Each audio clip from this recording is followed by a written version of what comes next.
Welcome to CRE Success, the podcast, where we help people working in commercial real estate achieve their professional goals. Check us out online at cresuccess.co/podcast.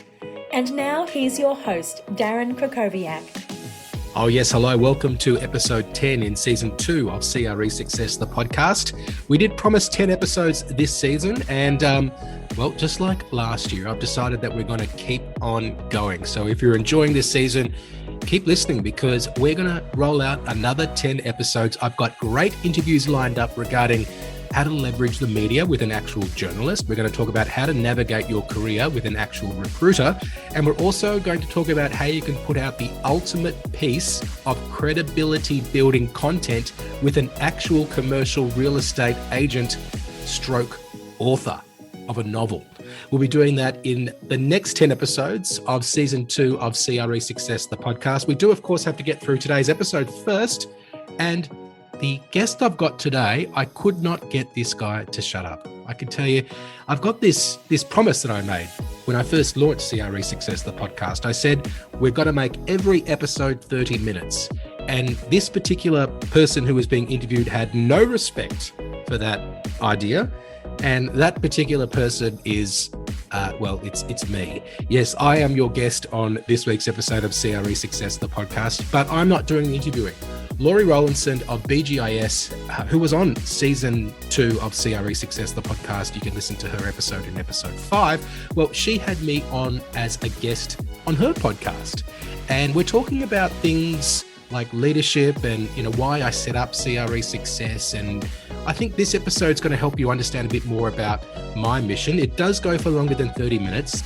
Really, though, all jokes aside, Lorri's podcast goes for longer than 30 minutes. So I didn't impose my 30-minute time limit on her podcast. I was the guest. So if you'll excuse me, today's episode does go for longer than 30 minutes, and it will start, in terms of the interview, in just 30 seconds. Now the world of work has changed. Everyone's looking for new ways to add flexible working into their plans and portfolios. Hub Australia is the national expert in premium flexible workspaces that offer 5-star hospitality service. Hub Australia is already partnering with leading developers, Brookfield and Amalgamated Property Group, to deliver the future of work for their tenants. Head to hubaustralia.com to learn more about Australia's leading flexible workspace experts. And now it's time for the interview on CRE Success, the podcast.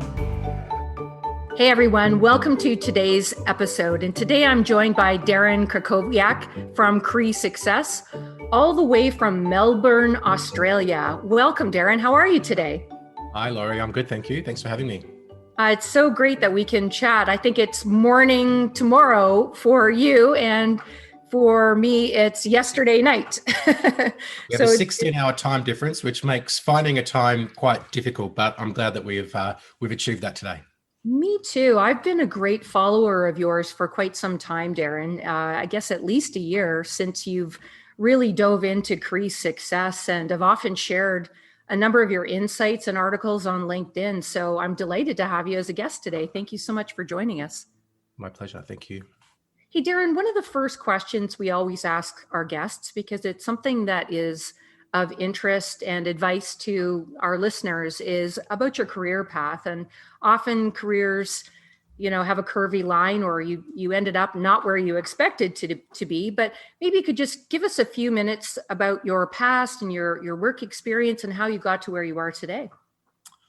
Okay, so I did a Bachelor of Economics, Bachelor of Commerce at university, so nothing to do with real estate, and a career in real estate hadn't really occurred to me until I got my first job out of university, which was working for a firm which is now known as Urbis, which is a large property advisory firm here in Australia. I was on the property economics side, advising shopping centre owners and large retailers on how they can improve their turnover when they open a new store or expand or renovate a centre or a store. After that, I worked for a company called M3 Property, which is a national valuations firm in research, so running their research division in Australia. And then I moved to JLL, and that's where international opportunities started to open up for me. And after a couple of years with JLL, I had intimated that I was interested in moving into Asia Pacific. not too far from Australia, still in the same time zone, more or less. And to their credit, they offered me a couple of opportunities, and one which I accepted was to move to Seoul, Korea. So in 2007, I moved up there and was working in research and consulting. And after the global financial crisis, an opportunity came up to move into tenant rep, which I took. And then eventually I took over the leasing business as well. And in 2015, after I'd been with JLL for 10 years, I moved over to CBRE.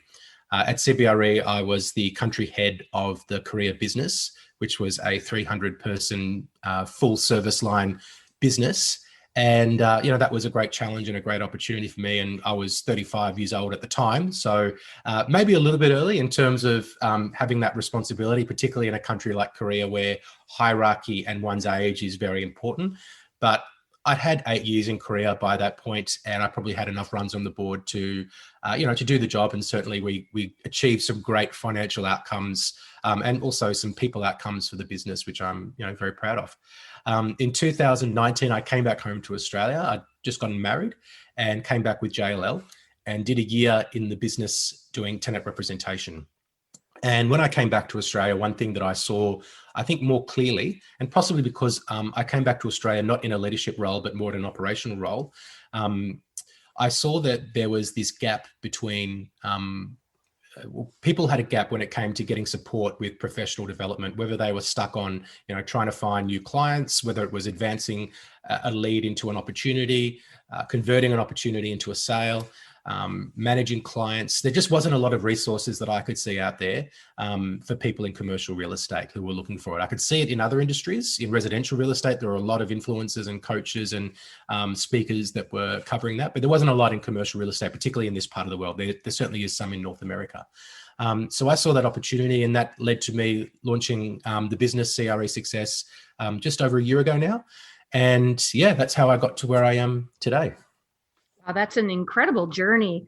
We could probably have a separate episode just on the evolution of retail and just starting from where you came from and your observations of where things are at now. It's interesting to me that you started CRE Success. And what was your inspiration for that? Or what are you trying to solve in the industry that you felt was missing that you're fulfilling now? Yeah, I feel that there is a lack of quality leadership in the industry. And that's not to say there aren't good leaders in the industry. I just think there aren't enough good leaders in the industry. And I also have observed that there aren't enough leaders in the industry who are willing to pass on their expertise, their knowledge to people who are the next generation of leaders. And, when I came back to Melbourne, coming back to the market after 12 years was difficult because I didn't have the personal networks and the market expertise that I'd had in Korea. And, I saw many people really didn't want to help me. Now, luckily, I had my years of experience from Korea that I could draw on and, some runs on the board there that I could use as credibility to open doors and to sort of make opportunities.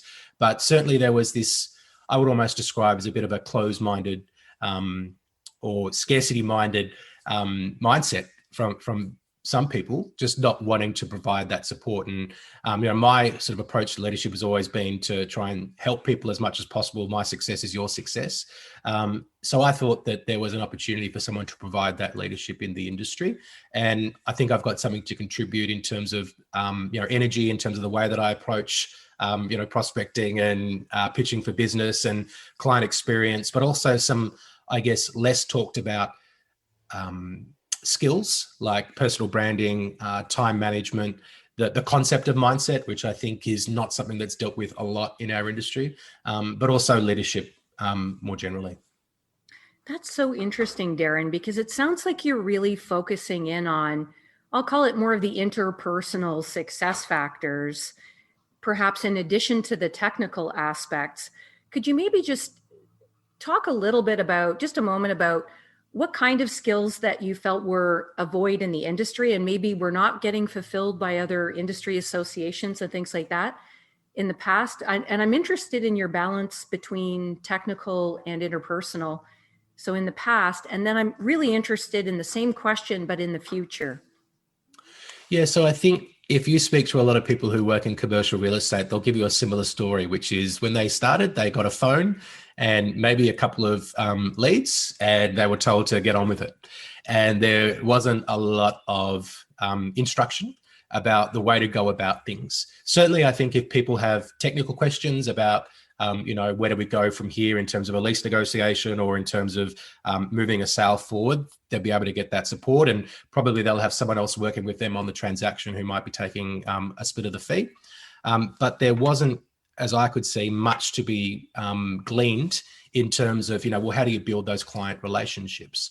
How do you make a client feel like that you have their best interests at heart, and in turn make them more loyal to you, so that then they will also not only do more business with you, but do more of their business with you and also refer business to you. So these were things that I didn't think were talked about as much. And perhaps, there are people who are talking about those things in a more general sense and providing that input into the industry. But I felt that they lacked some of the context that the industry requires. And certainly in our industry, I think there are a lot of people who feel that they already have all the skills they need. And if someone outside the industry is going to come and tell them how to do it, they're perhaps not as open-minded to listening to it. Whereas while not everyone's going to resonate with my style and what I've got to say, I think that some people will listen to what I've got to say just because I've worked for some of the firms that they might respect. So therefore, there might be a little bit more reception to what I've got to say. I think also I saw that, from commercial real estate, when you look at the availability of resources when it comes to moving a sales process forward, it was very much focused on the brokerage model. So very much about, how do we move a transaction from here to here? Or, how do we sort of do hard selling? And our industry is evolving a lot when it comes to the proportion of revenue that is generated from non-transaction sources. So certainly, the global financial crisis showed that the switch towards not only property management, but also annualized revenue like facilities management and other transactional accounts, as opposed to one-time transactions, is what really supported businesses like your big global commercial real estate firms. When transaction activity stalled, it's the annual revenue the recurring revenue that kept the lights on. So I think that there's an opportunity to speak to not only transaction professionals, but also non-transaction professionals who are in a client-facing and revenue-generating position to help them with, getting the skills that are required to sell in a more confident and effective way. I completely agree with your observations. I do think we have a lot of traditional behaviors in the way that we serve our clients in this industry. And a lot of it is steeped in tradition or habits of the past. But with everything changing so quickly, you and I had such an interesting warm-up discussion getting ready for today's call. And I remember we did talk about, it's not what you know, and there's knowledge is going to become a commodity. It's really some of those other skills that I think are going to become more relevant into the future: problem solving, influence, etc., that are going to be the future currency. It's not just what you know, because Google knows everything, and it'll get better and faster as we get into artificial intelligence. I think the brokerage world is also ripe for disruption. There's no industry is going to be untouched by the changes that are coming at us. And that industry is no exception. So I think that's probably one of the reasons that your publishing's caught my attention, because you really had a very different way of emphasizing and developing skills that really were a lot more holistic. And that was the first time that I'd seen that, but really value other skills besides what you know from, just going out and picking up the phone and shaking hands and attending meetings and the normal on-the-job learnings that we would get. We're moving into a much more sophisticated time with a completely different landscape of skills that are necessary, I think, to survive in the future. And I think that's why you caught my attention.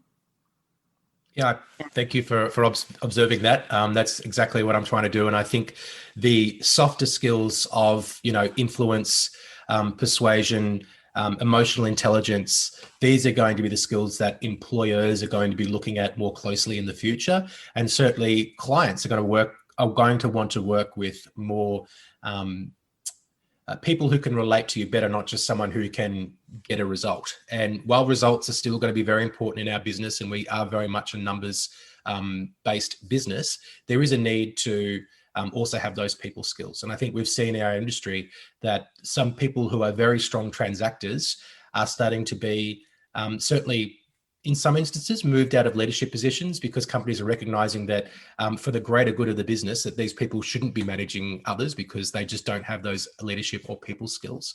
And they're starting to elevate people who may not be the best transactors, but certainly have more of those soft skills which are required to not disrupt the culture that companies are trying to create. So that's a real big shift in our industry, because it just used to be that whoever was the, for lack of a better term, biggest dog in the house used to also get to be the boss. But that still exists in some cases, because I think some companies are very reluctant to, upset the big dog, because sometimes the big dog can turn around and bite you. But other companies, I think, are starting to move into the whole putting that person to one side and just saying, hey, it's time for you to transition into a transaction-focused role, and it's time for the next generation of leaders to come in, and those leaders have more of those skills, which, is the ones that I like to talk about.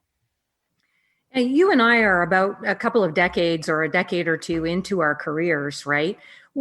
And I'm really interested in that next generation of people that are considering our profession as a career path. And we did have an early discussion around social media and its role in career path and navigating the career ladder into the future. Do you have any observations around social media and career and influence, and how they're all swimming together into an important attribute to navigate careers in the future? I do. I think that it's a massive opportunity for people who can do it well, because not many people in commercial real estate are really focused on building up a personal brand using social media. And I think that comes back to, there's a few reasons for that. I think one is that some people might see it as a little bit lazy. They rather just do the hard grind, and they kind of wear as a badge of honor that, I work the hardest in the office. I've made, 400 phone calls this week. And then perhaps not as open to the idea of being able to do something which is a bit more leverage, which is that you record one video, or that you make a post, and that it's got this ability to travel a lot further than you ever could as one person. So I think there's that. I think some people are a little bit closed-minded. They think of Instagram influencers as, sort of people who are very vain, who are posing and trying to get money from big companies or whatever. And they think that that's kind of not what they're about, which I get, but that's not what influence really is. I think that's just a term that some people within Instagram who sell their posts have co-opted, the term of influence. But then there's, I think, an ability to really grow a network, to curate a personal brand, to, once you've grown that network, to show people within your network, what is it about, to build affinity with them. So, and this is the 3 A's is something I had a guest on my podcast, Nita Christian, and she taught me this little model, which is you need to build affinity, you need to build authority. So first of all, affinity. So I feel like sometimes maybe I'm not too approachable, so I need to be more approachable, build up that more sort of touchy-feely stuff so people can get to know you. You've got to build the authority so people see you as someone who is a trusted voice in your industry, someone who knows what they're doing. And also you've got to build up the awareness. So that's the 3rd A. And the awareness is just what it is that you're doing. And I think some people use social media and maybe they're doing some things and they think, okay, I've done it, it's done.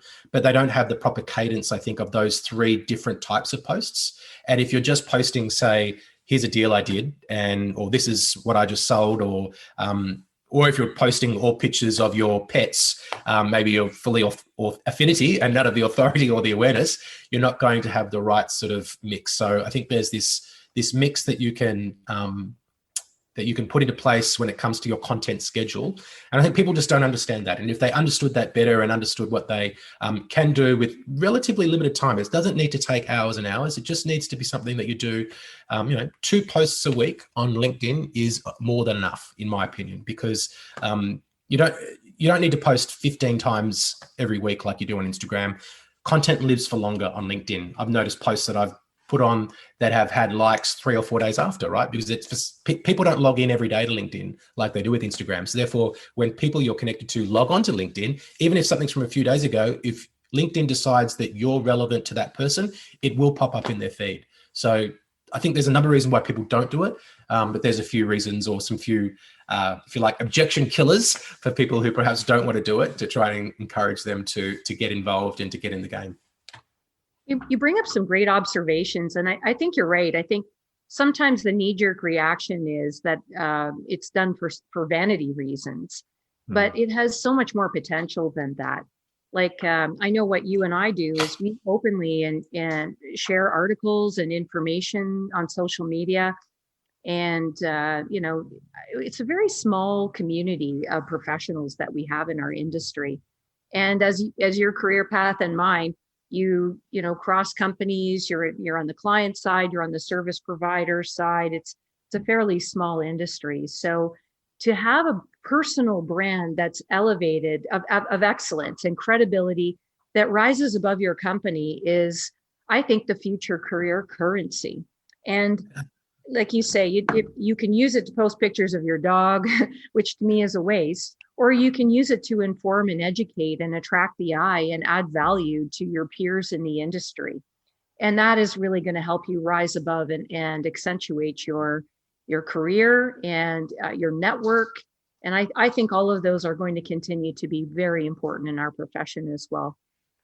Yeah, and I particularly agree with your comment around the ability for an individual to have a strong personal brand over and above the brand of the company that they work for. And I think people do business with people more so nowadays than in the past, when people had more stronger affinity to brands. I think consumers and individual customers have just become smarter, and they're not going to, you see less people walking around with Coca-Cola t-shirts nowadays, if you like. Some people might wear them more ironically, but more people are interested in doing business with brands. And there is this opportunity and also an expectation that as an individual, you have a personal brand, because with social media, there's this opportunity to do that. So even if you work for a big firm, you can't rely on the brand of the big firm to catapult your career forward. And similarly, if you work for a smaller firm, you don't need to feel that you have to fall back on a smaller corporate brand, because you can build up your own personal brand. And one other thing I would say is that no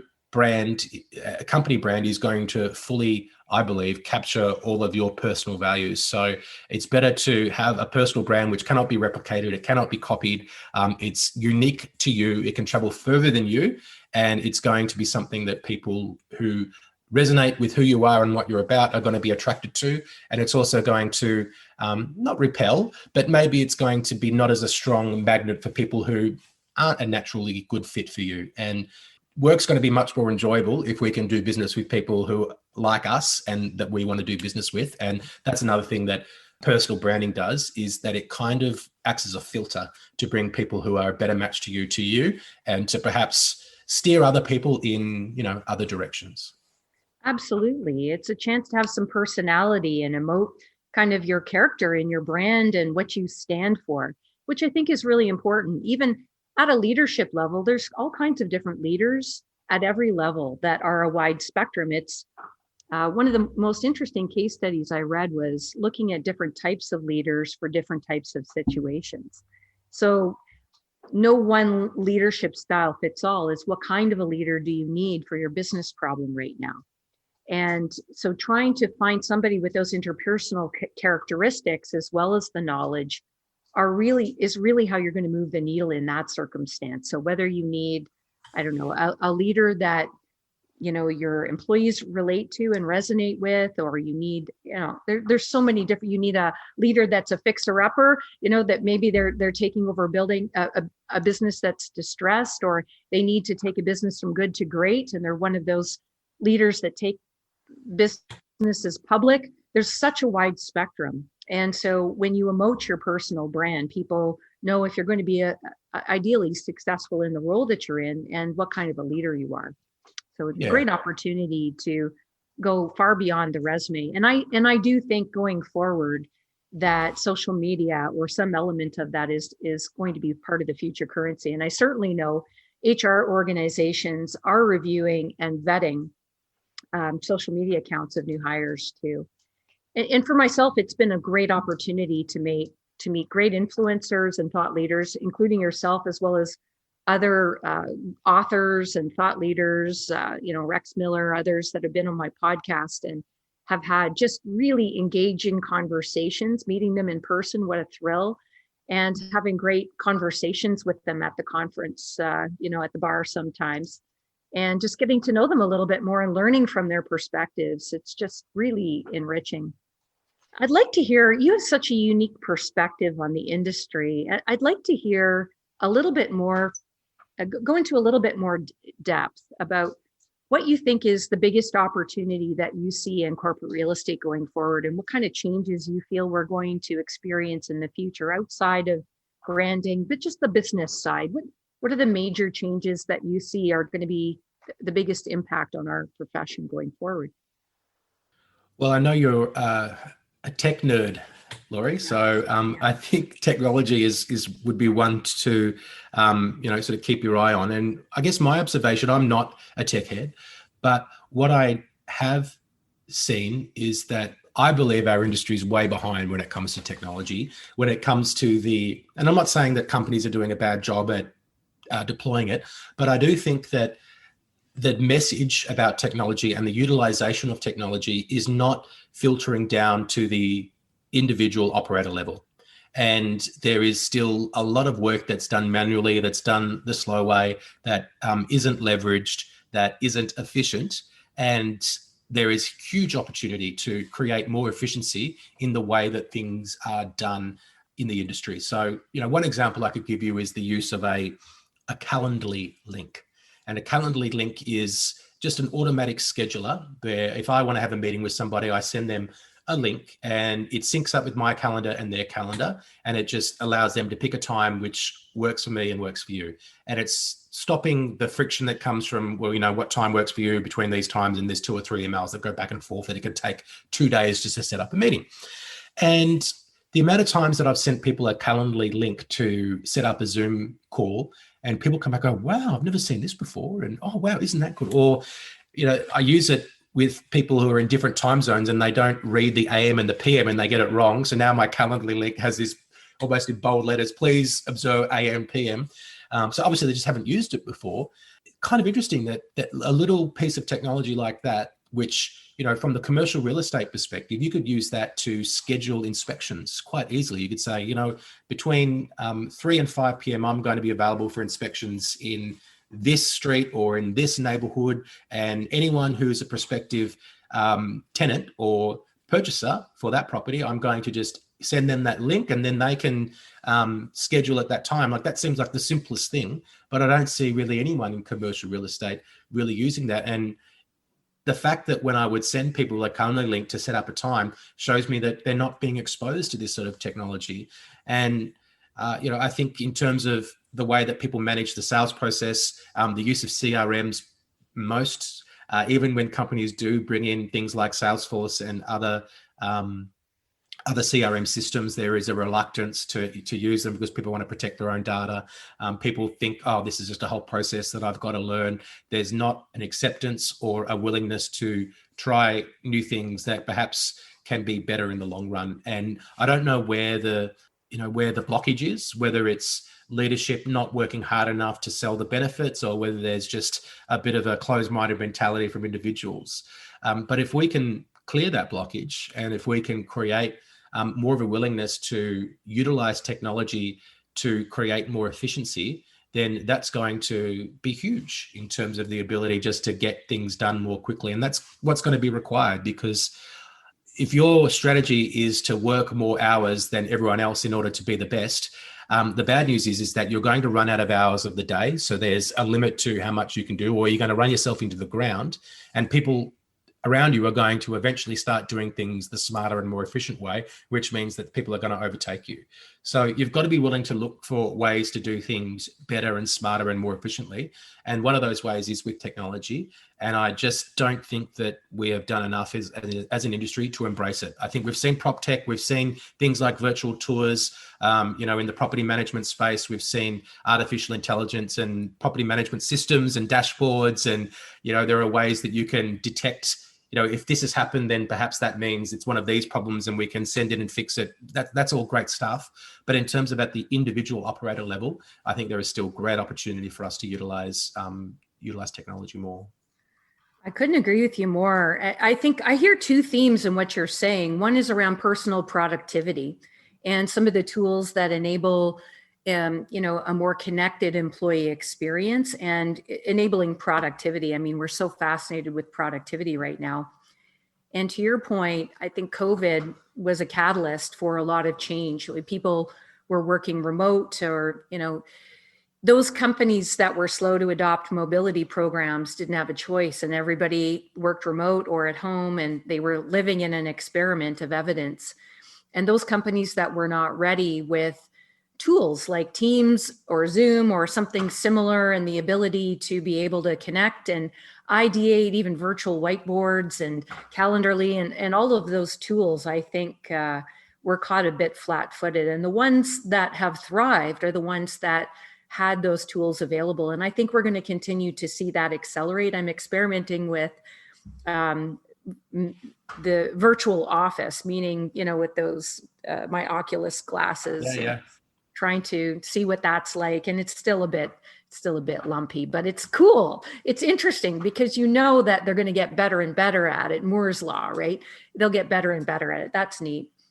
But I love your point about the business as well, not just personal productivity tools, but smart buildings. We've been talking about smart buildings for quite some time now, and we're not making enough progress there faster. And I agree. I think some of your observations around IT and the different approvals that are necessary I think sometimes projects are unprepared to anticipate some of the approvals that are necessary. And I think sometimes they do it for innovation theater, I'll call it, instead of, or they're not able to get out of the pilot stage into a more pervasive approach. And I think that's going to change in this decade as well as we continue to accelerate. And I think COVID has been a big catalyst for that. I think certain countries perhaps more than others, but I know certainly in North America, it has been a catalyst for a very different way of working. Not everybody agrees, and not everybody will agree, but it's really driven quite provocative discussion on social media, within companies, and otherwise. I think just one other thing I'd say, Lorri, is that, I fully accept that our business is a people business, and there are some things which you can't outsource to technology, the importance of personal relationships, for example. So, and I know that some people say, well, I can't possibly find more time because I've got to get in front of clients and I've got to spend that time to cultivate those relationships. And I get that. But what I would say is that you're not always just meeting with people. There are other things that you're doing which you could do perhaps a little bit more efficiently, which would then create more time to meet more people, or to create more time so you're not at work so many hours, which, can lead to, less than optimal outcomes in other parts of your life. Yeah, absolutely. So of all the technologies that you're exposed to, because you have such a interesting view of the world with CRE Success and that reach, what are some of the technologies you think that you're so excited about right now that you think are just at our fingertips? Well, I think some of that augmented reality and virtual reality stuff is important. I think it's interesting that we've seen a little bit of a slowdown in global capital flows because of COVID-19. People can't get on a plane and go and visit a property to purchase, and that's accelerated maybe domestic capital flows. So there seems to be a little bit of a reluctance to make a decision based on virtual reality or not virtual reality. It's more augmented reality, really, isn't it? So being able to be in the place but not have to travel to the destination. So as things do get back to normal, I think that there will be less travel than there was in the past. Certainly there'll be less frivolous travel than there was in the past. And in our industry, there's been a lot of frivolous travel that we've done to, one-day conferences and meetings and stuff like that. I think that will become less prevalent in the future. But I think that there will be opportunities to perhaps do more inspections and more of that kind of due diligence work via technology. And I think for me in my business, it's about being able to deliver learning platforms through like learning management systems, for example, via online platforms which are stored, in the cloud. And, that's the delivery platform which I've set up for my business, and which I believe that there is more acceptance to because of everything that's happened over the past 12 to 15 months. So for me, what's exciting is the fact that there is more of an acceptance that not everything needs to be done face to face. And that creates an opportunity for someone like me in Melbourne to really create more leverage in my business, because I'm able to, I've got a membership. And so far, we've got people from 8 different countries as members in that membership. And I just wonder if before 2020, if it would have been possible to convince people outside of Australia or even outside of Melbourne to join a membership, which I'm running, if there was going to be this acceptance that, every month we're going to meet up on Zoom and we're going to go through a different topic. You've always got access to the curriculum, which is there on the learning management system. I think that what's occurred over the past 12 months is going to make people much more accepting of the ability to do things online. And I think people probably don't fully realize yet the opportunities that that's going to open up, not only in terms of the opportunities for people like me who are creating, part of my business is a digital online business, but also the opportunities for learning that creates for individuals. And the fact that you're going to be able to tap into so much more knowledge, so much more global capability that perhaps, you haven't been able to tap into in the past. Yeah, I couldn't agree with you more. And we're already starting to use more gig economy workers. So it's hard to find people in certain geographies in a certain city that's commutable, that has a certain skill. That's getting harder and harder. So we've actually started to use gig economy workers, and some of them are time shifted and they're all over the world. And it gives us a completely different, well, we're experts at it now, so we're a lot more comfortable with it than we were 15 months ago. And it's just becoming normal. And to your point, it was nothing for us to get in an airplane to fly to attend a 1-hour meeting somewhere. And I think those days are gone. But that also, to your point, I think it's just the inception of something completely different. I think we'll be working together quite differently. It'll allow us access to new labor markets, and we'll be working together in a much more synchronous way globally than I think we ever have. Great point. I think some landlords and some people in the industry have got a tendency to, it's almost burying their heads in the sand, which is by saying, once we get back to normal, everyone's going to be back in the office and everything's going to be fine. I think it's very self-serving in some ways. And you'll see some industry associations or some landlords release a survey that says that, 82% of people would prefer to be working with colleagues and stuff. And that they might have been able to get that answer from the survey that they conducted. But I think if you speak to your average individual, there are some people who are quite happy working from home. And, just the amount of people that are going to be utilizing real estate in central locations in the future, it's going to be less. And if you look at not only at the individual level, at the employee level, but also there are plenty of companies which are perfectly happy to, and maybe they will concede that they're letting go a little bit of some of their culture in order to achieve greater flexibility, because it's going to create more sticky employees. It's going to reduce costs when it comes to the amount of real estate that they're having to hold.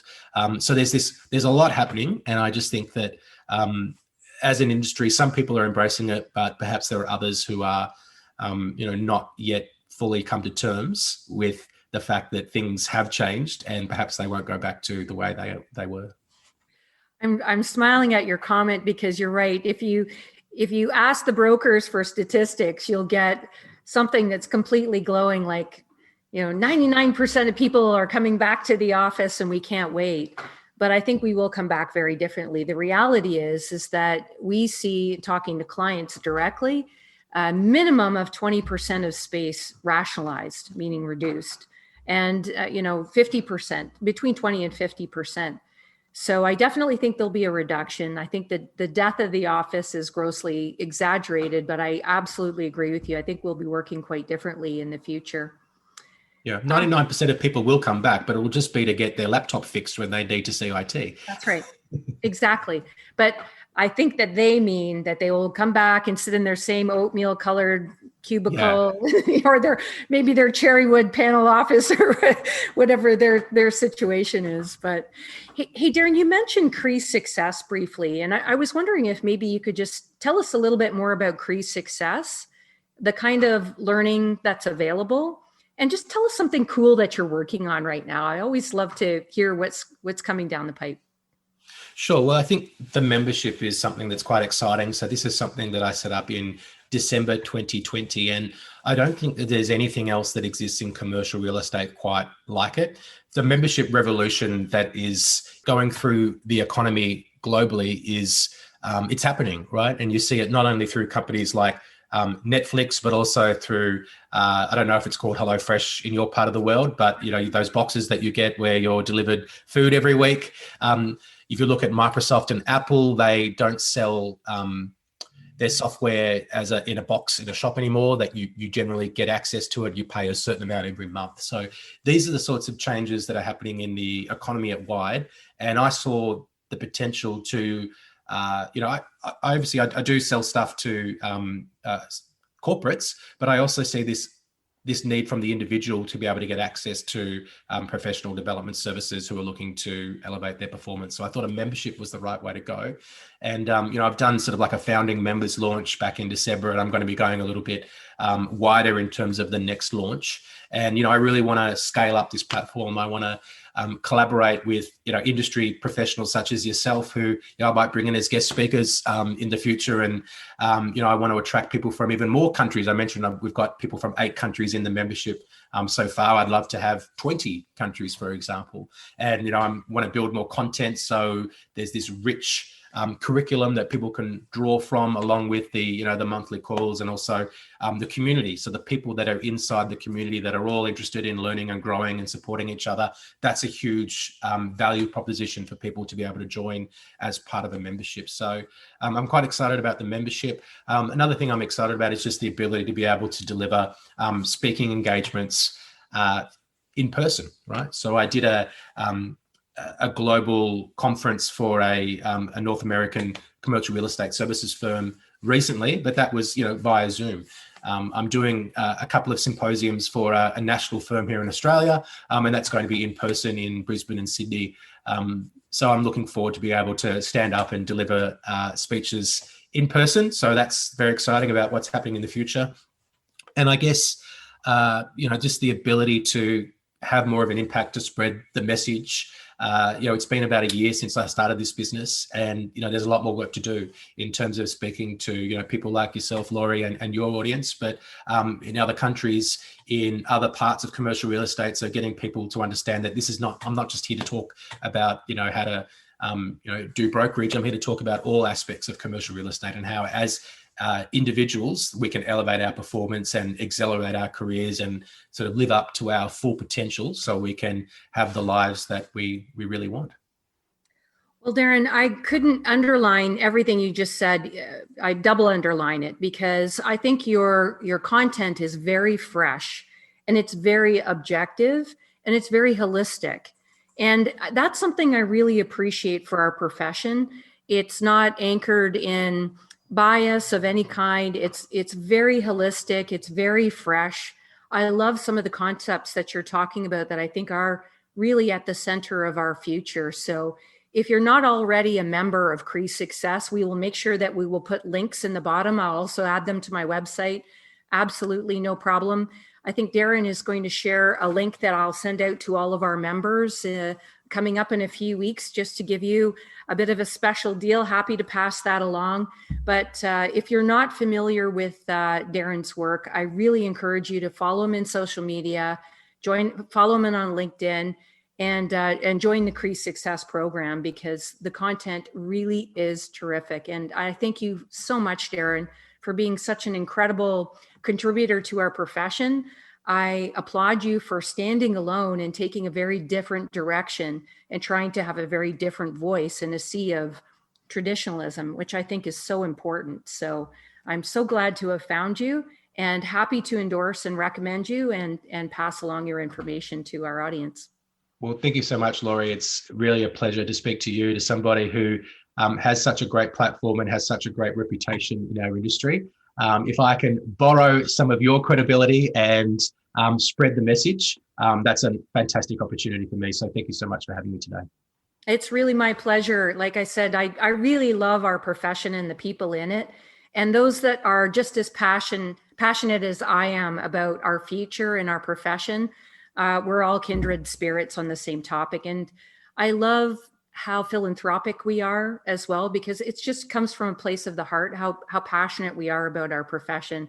And I thank you so much for being such an ambassador of our profession and helping people become successful in their career in CRE. For more information about our guest, visit cresuccess.co/podcast. And now a final thought from Darren Krakowiak. And there you have it. That's an interview with me. I want to say thank you very much to Lorri Rowlandson from BGIS for allowing me to repurpose that interview from her podcast feed in my podcast feed. I hope it helps you understand a little bit more about what drives me and how CRE Success membership might be able to help you in terms of achieving your goals. If you do want to find out more, go to cresuccess.co/membership. You can register to put yourself on the wait list, and we would love to send you more information about what's involved in terms of becoming a member very, very soon. In fact, if you're listening to this in so-called real time, as in the middle of June, our next intake happens from the 29th of June 2021. But whenever you're listening to this, that website will be live, cresuccess.co/membership. Register your interest and you will be on the wait list to join us. I hope you've enjoyed the first 10 episodes of CRE Success, the podcast. If you have, do me a favor, go to your podcast feed, and if you're on one of the feeds where you can leave a review or leave a rating, go and leave us a nice rating or go and leave us a nice review. That helps more people find this content, and it would be much appreciated as well. Of course, love the fact that you're listening. Thank you so much for being there, and I will speak to you soon.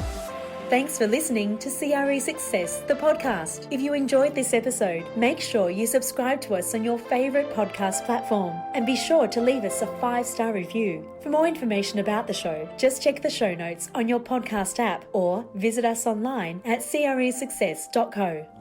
90% of the world's data was generated in the last 2 years. Credia is a business intelligence and analytics tool for commercial real estate professionals. Using real-time insights, track key portfolio metrics and benchmark against the market so you can make faster and well-informed decisions. With live dashboards and bespoke reporting, impress both your executive team and your property clients. It's time to turn data into your most valuable asset with Credia from Released.